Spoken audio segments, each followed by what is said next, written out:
కేంద్రంలోని బీజేపీ ప్రభుత్వం ప్రజా సమస్యలను గాలికొదిలేసిందని సిపిఐ రాష్ట్ర సహాయ కార్యదర్శి తక్కెళ్లపల్లి శ్రీనివాసరావు అన్నారు. ఆదివారం రేగొండలోని ఎస్ఎల్ఎన్ ఫంక్షన్ హాల్లో సిపిఐ జయశంకర్ భూపాలపల్లి జిల్లా మహాసభలు ప్రారంభమయ్యాయి. ఈ మహాసభలకు ముఖ్య అతిథిగా సిపిఐ రాష్ట్ర సహాయ కార్యదర్శి తక్కెళ్లపల్లి శ్రీనివాసరావు హాజరయ్యారు. తొలుత అరుణ పతాకాన్ని తక్కెళ్లపల్లి శ్రీనివాసరావు ఆవిష్కరించి అమరవీరుల స్తూపానికి అంజలి ఘటించారు. అనంతరం మహాసభలో ఆయన మాట్లాడుతూ కేంద్రంలో అధికారంలో ఉన్న బీజేపీ తెలంగాణ అభివృద్ధికి నిధుల కేటాయింపులో సవతి తల్లి ప్రేమ చూపిస్తుందని అన్నారు. తెలంగాణ ప్రాంతంలో ఎంపికైన బీజేపీ పార్లమెంటు సభ్యులు, మంత్రులు కేంద్ర ప్రభుత్వంపై ఒత్తిడి తీసుకొచ్చి నిధులు తీసుకురావాలని, తెలంగాణ ప్రాంతానికి రావాల్సిన ప్రాజెక్టులు, పరిశ్రమలు సాధించాలని డిమాండ్ చేశారు. రోజురోజుకు నిత్యావసర వస్తువుల ధరలు ఆకాశాన్ని అంటినా వాటిని నియంత్రించడంలో కేంద్రంలోని మోదీ ప్రభుత్వం విఫలమైందన్నారు. ఈ కార్యక్రమంలో సిపిఐ జిల్లా కార్యదర్శి కొరిమి రాజ్ కుమార్, కొరిమి సుగుణ, సుత్కు ప్రవీణ్, ఖ్యాతరాజు సతీష్, సిపిఐ నాయకులు, కార్యకర్తలు పాల్గొన్నారు. ఈరోజు రేగొండలో జయశంకర్ భూపాలపల్లి జిల్లా 5వ మహాసభలు జరుగుతూ ఉన్నాయి. ఈ మహాసభ లోపల అనేక అంశాలు చర్చించడం జరుగుతూ ఉంది. ముఖ్యంగా కేంద్ర రాష్ట్ర ప్రభుత్వాలు అనుసరిస్తున్నటువంటి విధానాల మీద ప్రజలకు ఏ విధంగా ఉపయోగపడుతున్నాయనేటువంటి అంశాలను చర్చించడం జరుగుతూ ఉంది.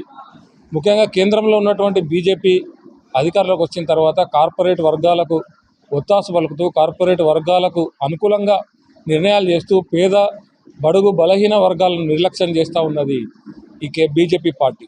బీజేపీ అధికారంలోకి రావడానికంటే ముందు మరి అనేక మాటలు చెప్పారు. ధరలు తగ్గిస్తామన్నారు, ఉద్యోగాలు ఇస్తామని చెప్పారు, రైతులకు మేలు చేస్తామని చెప్పారు, రైతులు పండించినటువంటి పంటలకు గిట్టుబాటు ధర ఇస్తామన్నారు, రైతులకు మరి ఎరువులు అందిస్తామని చెప్పారు. రకరకాలుగా మాటలు చెప్పి అధికారంలోకి వచ్చిన తర్వాత మరి ప్రజలను మర్చిపోయి కేవలము కార్పొరేట్ వర్గాలకు అనుకూలంగా పనిచేస్తూ రైతులను మోసం చేశారు, ఉద్యోగస్తులను మోసం చేశారు, నిరుద్యోగులను మోసం చేశారు.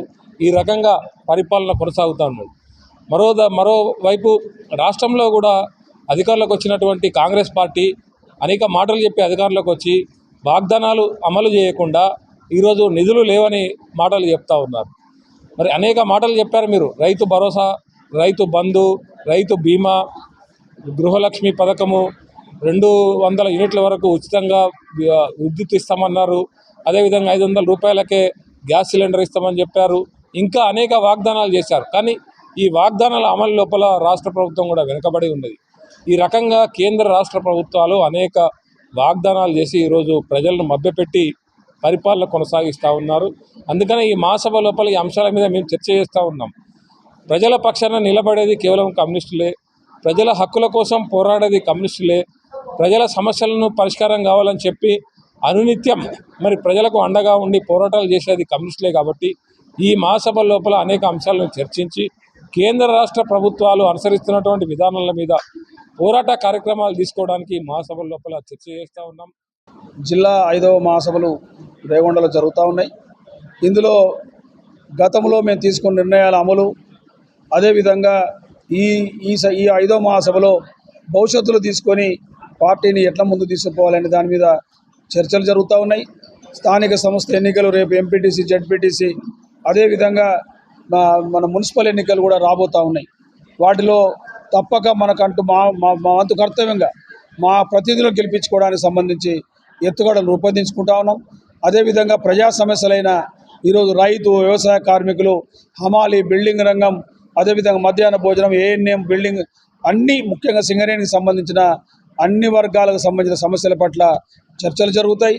వాటి సమస్యల పరిష్కారానికి పోరాట కార్యక్రమాలు రూపొందించి అదేవిధంగా ఈ మహాసభలో నూతన నాయకత్వాన్ని ఎన్నుకొని భవిష్యత్తులో పార్టీని ముందు తీసే విధంగా మేము ఈ 5వ మహాసభ తగు నిర్ణయాలు తీసుకుంటాం.